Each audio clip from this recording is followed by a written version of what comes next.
শেষমেশ এক তান্ত্রিক রাজি হলেন। তিনি বললেন তাকে যদি মোটা অঙ্কের টাকা দেওয়া হয় তবে সে কাজটা করে দেবে। ইতিমধ্যে খবর এলো রতন নাকি মারা গেছে। দেওয়া হয় তবে সে কাজটা করে দেবে। ইতিমধ্যে খবর এলো রতন নাকি মারা গেছে। কয়েকদিন জ্বরে ভুগছিল, জ্বরের ঘোরে ভুলভাল বকছিল। তারপর একসময় সে মারা যায়।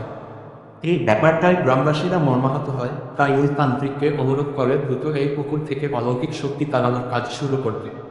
তান্ত্রিক দিনক্ষণ ঠিক করে মঙ্গলবার রাতটাকে বেছে নেয়। ভর অমাবস্যা ছিল সেদিন। রাত 11:00 থেকে শুরু হয় যজ্ঞ। তান্ত্রিক একটা গণ্ডি কেটে দেয় তার পাশে, ওই গণ্ডি দেখিয়ে বলে এর ভেতরে কেউ যেন না আসে। এরপর তান্ত্রিক তার কাজকর্ম শুরু করে দেয়। বেশ কিছুক্ষণ মন্ত্রপাঠ করে তান্ত্রিক, মন্ত্রপুত ছাই ওই পুকুরে ছুঁড়ে ফেলে। গ্রামবাসীদের মনে তখন প্রবল উদ্বেগ, কারণ ওই পুকুরের জল অনবরত নড়ছিল। পুকুরের আশেপাশে যত গাছ আছে সেগুলো বুঝি হাওয়ায়। কিছুক্ষণ পর এক অদ্ভুত জিনিস দেখা যায়, যা দেখে হকচকিয়ে যায় তান্ত্রিকও। ওই দূরের শাল গাছটা থেকে একজন উড়ে এসে তান্ত্রিকের থেকে 2 হাত দূরে এসে দাঁড়ায়। সে ছেলে কিনা মেয়ে বোঝা যাচ্ছিল না। একেবারে কালো, অন্ধকারের থেকেও কুচকুচে কালো।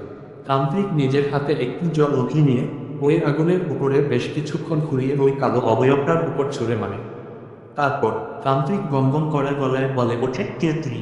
এখানে কি করছিস? ওই অবয়বটা কিরকম অদ্ভুত সুরে বলে উঠল, আমি বদলা চাই।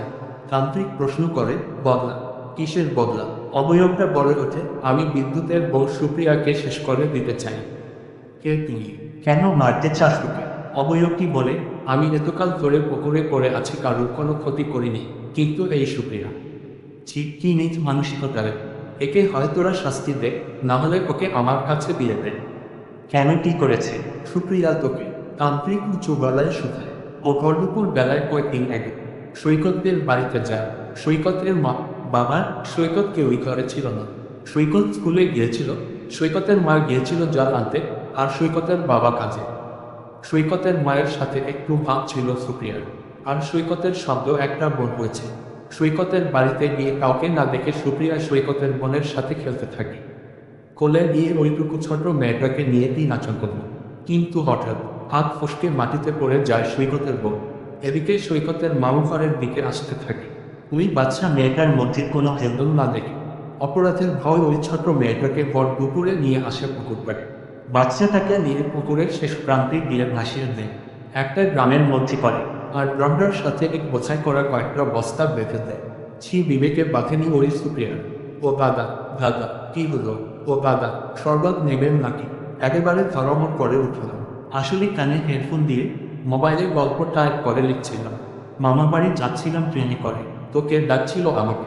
আমি জানলার বাইরে তাকালাম, দেখি এক আমপোড়া শরবত বিক্রেতা। আমি তো ভয় পেয়ে গেছিলাম। আমার শরবত লাগবে না বলে আমি ট্রেনের জানলাটা বন্ধ করে আবার ওখানে হেডফোন দিয়ে গল্প লেখায় মন দিলাম। তারপরে আমার দিলে চমকে গেল, এটা কিভাবে সম্ভব? ট্রেন তো দুরন্ত গতিতে ছুটছে, তাহলে আমি কিছুক্ষণ আগে ট্রেনের জানলার বাইরে যে লোকটার সাথে কথা বললাম সে কে ছিল? সেদিন আমার আর গল্পটা লেখা হয়ে উঠল না।